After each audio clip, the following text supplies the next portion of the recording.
주차장 붕괴 사고가 난 인천 아파트의 시공사 GS건설이 공식 사과했습니다.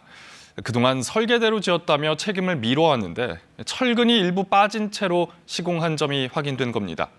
정부가 정밀조사에 나서자 입장을 바꿨다는 비판을 피하기 어려워 보입니다. 보도에 이지은 기자입니다. 지하 주차장의 천장인 콘크리트 구조물이 무너져 내렸고 철근은 벽 사이로 튀어나왔습니다. 공공분양 아파트 건설 현장은 붕괴 사고 직후 모든 작업이 멈췄습니다. 지난주부터 국토부 특별 전문가를 국토부 쪽에 조사위원회 지금 내려와서 지금 했고요. 시공을 책임지고 있는 GS건설은 설계대로 지었다며 LH의 책임을 미뤄왔습니다. 그런데 붕괴 사고 열흘 만에 설계와 다르게 시공된 현장을 확인했다며 GS건설이 공식 사과했습니다.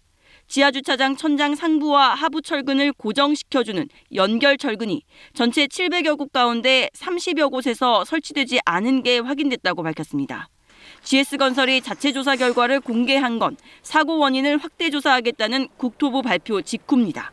국토부는 건축 전문가 등 12명이 포함된 사고조사위원회를 꾸려 사고 원인을 정밀 조사하겠다고 밝혔습니다.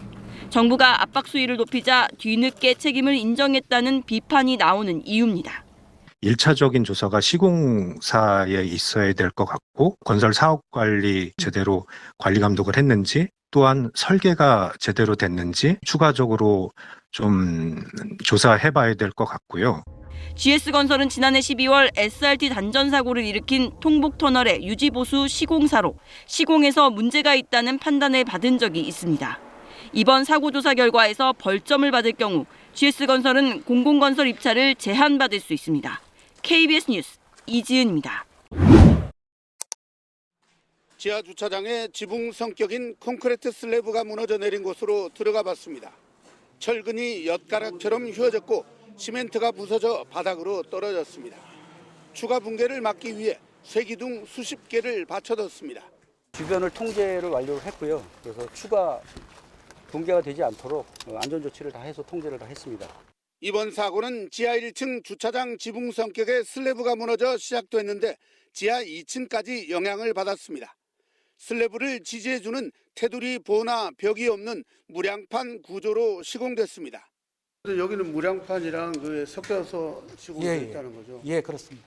부분별로 이런 구조가 있고 지난해 1월 붕괴됐던 광주 화정 아이파크와 같은 구조입니다.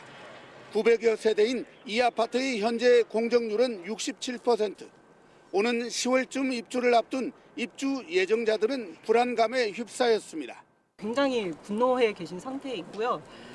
지금 하루하루 입주할 날만 손꼽아 기다리고 계셨는데.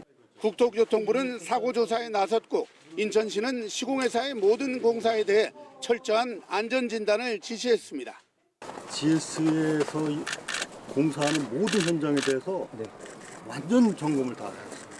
설계도면상 하중 계산에 오류가 있었다면 발주처인 LH의 책임일 수 있고 도면에 문제가 없었다면 시공사인 건설사의 잘못으로 결론 날 수 있습니다. KBS 뉴스 박재우입니다. 최근 입주를 시작한 한 임대아파트에서 부실 시공이 논란입니다. 심지어 입주자들은 하자 보수를 요구한 쪽지 옆에 그냥 사세요라는 문구까지 적혀 있었다고 주장하고 있는데요. 원희룡 장관까지 나서 임대아파트 하자를 전수조사하겠다고 밝혔습니다. 보도에 정진규 기자입니다. 파손된 베란다 벽체에서 정체를 알 수 없는 누런 물이 흘러나옵니다. 창문과 벽체 사이 벌어진 틈으로는 바깥 풍경이 보입니다. 지난주 입주를 시작한 충북 충주의 한 민간임대 아파트 입주자들이 SNS에 공유한 사진들입니다. 심지어 하자 보수를 요구한 쪽지 옆에는 그냥 살라는 문구까지 공개됐습니다. 기가 막힌 거는 그냥 사세요라고 거기다 써놨어요. 거기다가. 그건 아니잖아요. 벽지도 하나도 없고.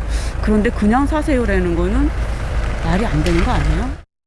부실 시공 논란이 확산하자 원희룡 국토교통부 장관도 SNS를 통해 정말 황당하고 화가 나 도저히 용서가 안 된다고 비판했습니다. 또 민간임대 아파트 하자 민원을 전수조사하겠다고 약속했습니다. 장관까지 나선 비판에 시공사도 서둘러 해명에 나섰습니다. 시공사 측은 화물연대 운송 거부로 인한 자재 수급난으로 하자 보수 대응이 쉽지 않았다며 사진이 공개된 하자들은 모두 처리됐다고 밝혔습니다. 다만 그냥 사세요라고 적힌 조롱식 문구는 누가 썼는지 확인하지 못했다고 전했습니다. 870여 가구가 입주할 이 아파트의 하자 접수 건수는 현재까지 13,000여 건으로 일부 입주 예정자들은 논란 이후에도 여전히 하자 보수가 제대로 진행되지 않아 입주에 차질을 빚고 있다며 정식으로 문제를 제기할 것으로 알려졌습니다. KBS 뉴스 정진규입니다.